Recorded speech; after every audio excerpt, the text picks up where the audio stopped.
get now to the subject of today, which is gaslighting. So, in recent years, this word has emerged with a lot more unfortunate popularity. I call it unfortunate, and we will get on to why I term it as unpopular. But it has yet to get the recognition due to the negative impact it has on personal and professional life. According to the American Psychological Association, to gaslight means to manipulate another person into doubting his or her perceptions. And this is often also a way of not validating how they feel. It's also about getting them to be doubtful about their experiences or understanding of events. The term was first used in 1938 in a play on Broadway, and also it was made into a movie in 1944, which was also known by the same name, Gaslight. So, gaslighting is an elaborate technique of deception and psychological manipulation of, or rather by, a single manipulator in most cases, or on a single victim over an extended period of time.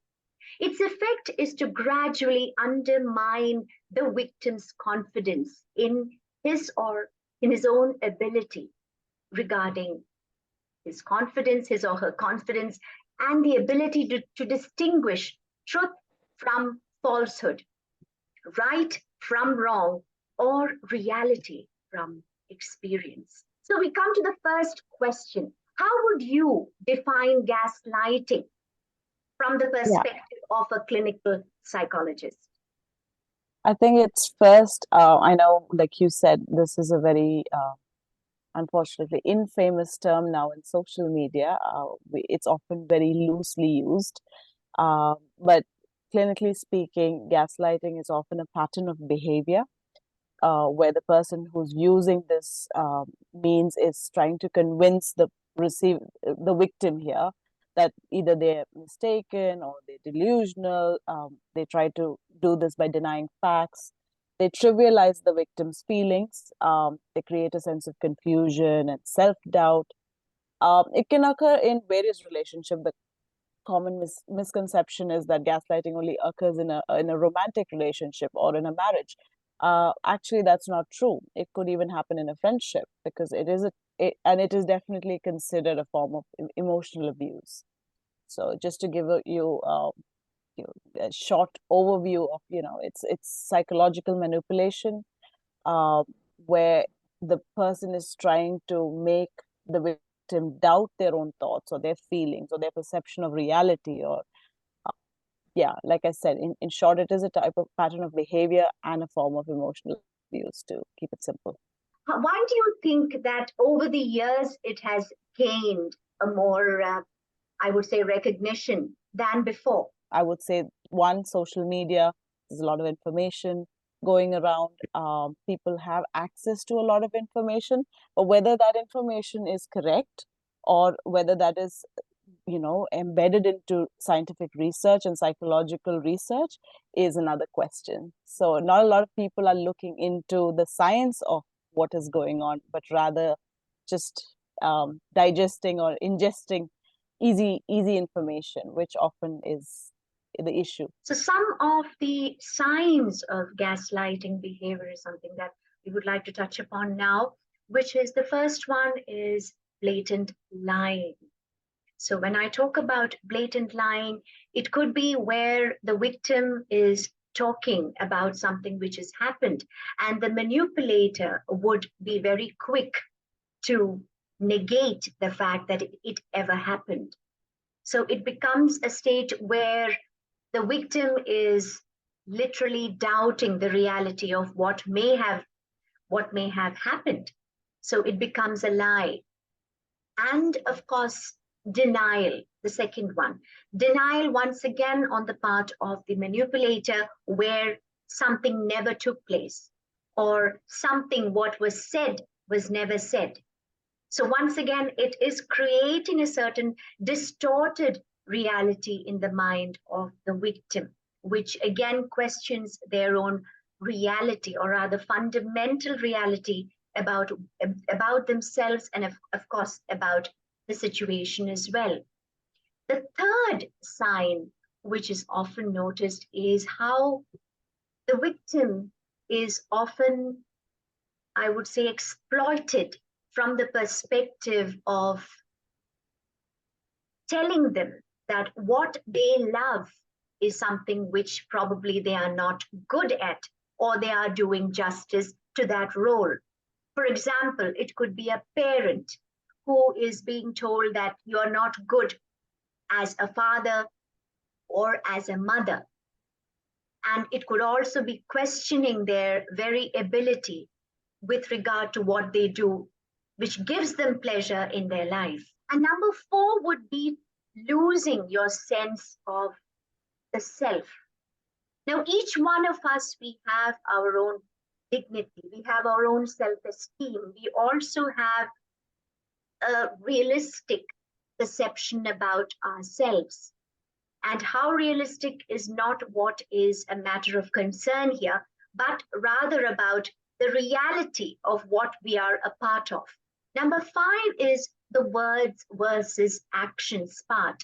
When I say words, it is about being aware that what is being said need not be exactly what is being followed by the manipulator. So if something is being said, that need not reflect what reality is and what reality is being conveyed to the victim. And of course, we come to the so called display of love and flattery. Susanna, can you please share how overcoming gaslighting can support in people achieving their personal and professional goals? Something as simple as maybe you've scheduled a meeting and your manager has said deleted it from their calendar, or and so then you're sort of questioning it because for example, and this has actually happened, so most workplaces have a shared calendar. So, and it's usually the bosses who can edit or change calendar dates. So for example, you've set up a time for a certain meeting, and you you're all set for the meeting, and suddenly you realize there is no meeting. And so it could be that your boss is someone who uses gaslighting as a technique to control the situation, or maybe has some personal um, grudge against you, and would be using that technique where he probably come back and say, are you sure there was a meeting? How come we don't know about it? Like blatant lies or denial of the fact.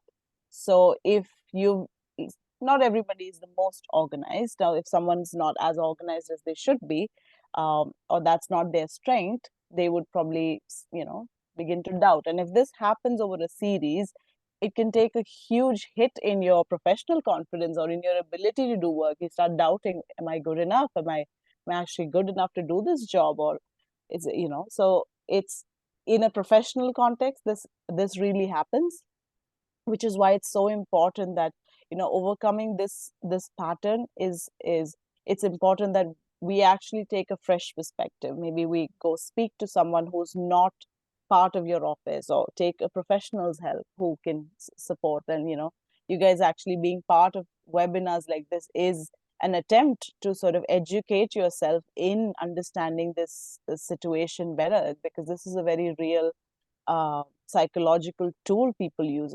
Yes, a negative one, but it is definitely something that exists. In fact, there's been a study on happiness done for over 75 years. And if that study could be summed up in one line, it would be said that um, the happiest and healthiest uh, participants, and as part of that study over 75 years, were ones who actually had healthy relationships.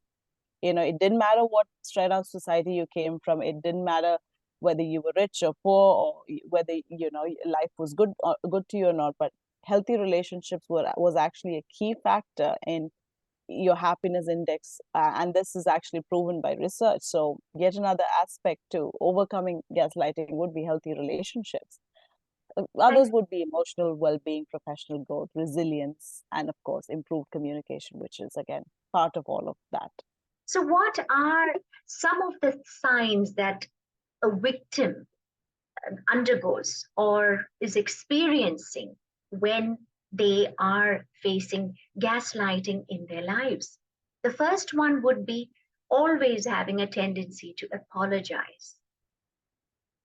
A profuse apology is often one of the signals that you are getting gaslighted. It is not just the fact that maybe you are someone who is very empathetic, someone who is very compassionate, someone who is more of an introvert. No. If you have a tendency and that urge to apologize is getting stronger and stronger, that is one of the signs that you are experiencing gaslighting in a personal or professional relationship. The next one is believing that you just can't do anything right. Because when someone has been constantly manipulated, there comes a time, unless the person realizes and starts taking action to prevent the effects of gaslighting, a person can, if not realizing it, can definitely start believing that you just can't seem to get anything right because of the constant criticism and the toxicity in terms of behavior and communication coming from the manipulator. The third one is the constant feelings of nervousness, anxiety, and worry that a victim would be experiencing. When someone is in a situation or is a victim of gaslighting, the tendency to worry, stress, feel anxious is actually rather high, and not probably surprisingly. Fourth, the loss of confidence, which invariably happens when there is stress, anxiety, and worry for a very prolonged period. Number 5 is to be constantly wondering whether you are too sensitive. Because one of the key ways that, or the key tools that a manipulator uses as a form of gaslighting is also mentioning to the victim that you are just too sensitive. You seem to take everything to heart, or I was just joking. So there are lots of ways that the manipulator can trivialize what a victim is experiencing and going through. So the victim naturally starts to feel whether they are getting too sensitive. Number 6 is developing a feeling of disconnectivity because the victim is constantly under a barrage of criticism, under a barrage of suspicion and lack of trust also from the manipulator. There is a feeling of disconnectivity coming in. That the question about, am I doing the right thing? I don't seem to be doing the right thing. So there's a disconnectivity, which again tends to take toll on the confidence area.